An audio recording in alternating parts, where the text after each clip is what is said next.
Guys, आप सभी का स्वागत है मेरे इस चैनल पर और मैं हूं आपकी host Varsha. I hope you all are doing well और आप लोग घर पर ही होंगे, सुरक्षित होंगे। तो आज का जो टॉपिक है वो है जमाइकन ब्लैक कैस्टर ऑयल और कैस्टर ऑयल में क्या डिफरेंस है। क्या जमाइकन ब्लैक कैस्टर ऑयल से ज़्यादा अच्छा है? तो इसी पॉइंट को क्लैरिफाई करते हुए मैं आपके सामने अपना जो भी मैंने अभी तक रिसर्च की है वो सब सामने रखती हूँ।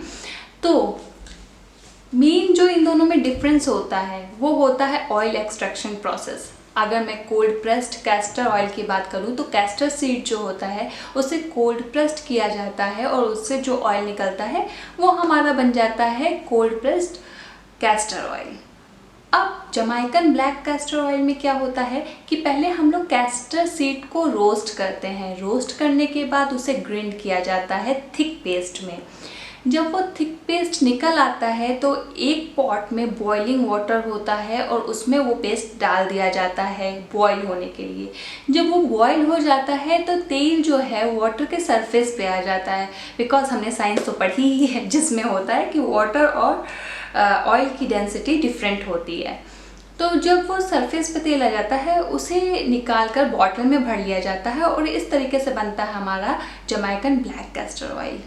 Castor oil pale yellow colour का होता है। जितना शुद्ध वो होता है उतना ही ज़्यादा वो लाइट कलर में पाया जाता है। उसी जगह जमाइकन ब्लैक कैस्टर ऑयल ब्लैक या डार्क ब्राउन कलर का होता है।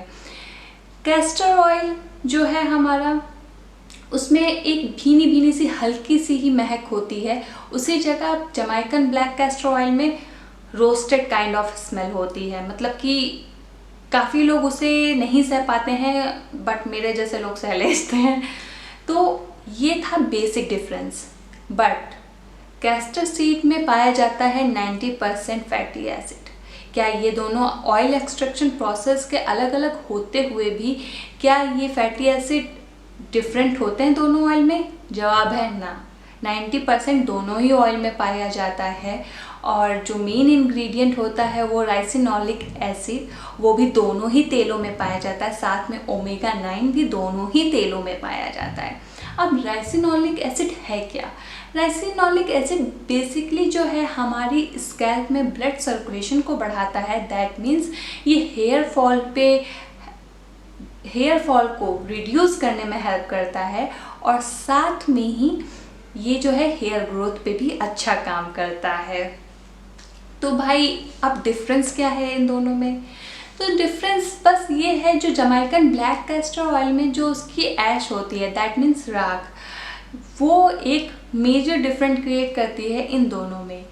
जो जमाइकन ब्लैक कैस्टर ऑयल की राख होती है वो एल्कलाइन होती है नेचर में। दैट मीन्स इसका पीएच लेवल हाई होता है, जिस वजह से ये हमारी स्कैल्प में जो क्लॉगिंग पोर्स होते हैं उसको रिमूव करती है।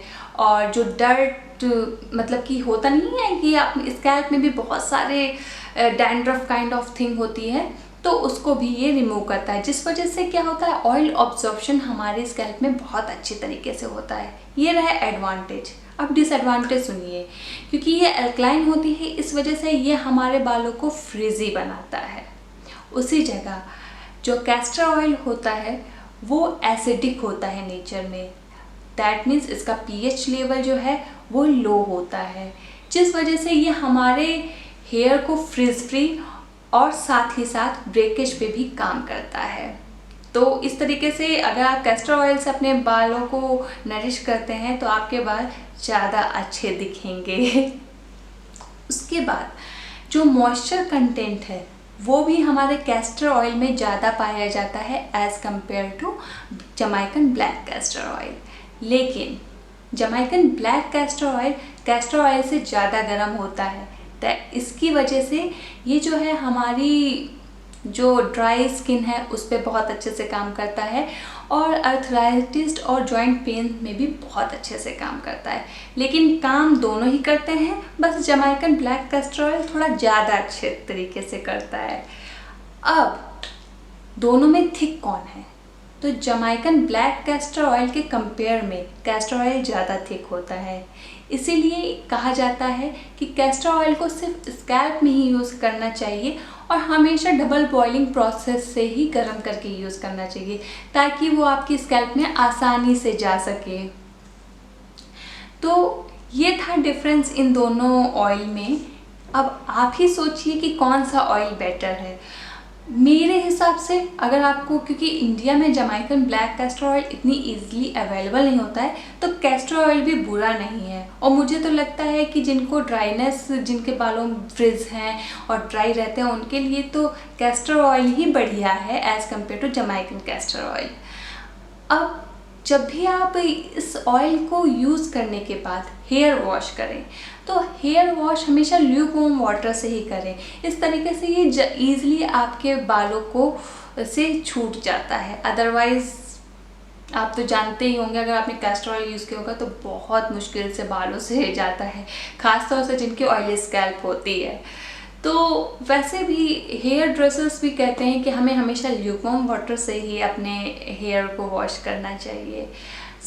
अगर आपको मेरी ये इन्फॉर्मेशन पसंद आई हो और समझ में आई हो तो प्लीज़ इस वीडियो को लाइक करिए। वैसे एक और चीज़ कि जमाइकन ब्लैक कैस्टर ऑयल को ज़्यादा हाइप दे दी गई है। साइंटिफिक रिसर्च में भी ऐसा कुछ नहीं पाया गया है कि ये कैस्टर ऑयल से ज़्यादा बेहतर है। तो अब तो आप समझ ही गए होंगे कि सच्चाई क्या है। तो इसी के साथ मैं आपसे अलविदा लेती हूँ, और अगर आपको मेरा ये वीडियो पसंद आया हो और मेरे कंटेंट अच्छे लग रहे हो तो मेरे चैनल को सब्सक्राइब करना मत भूलिएगा। तब तक के लिए नमस्कार।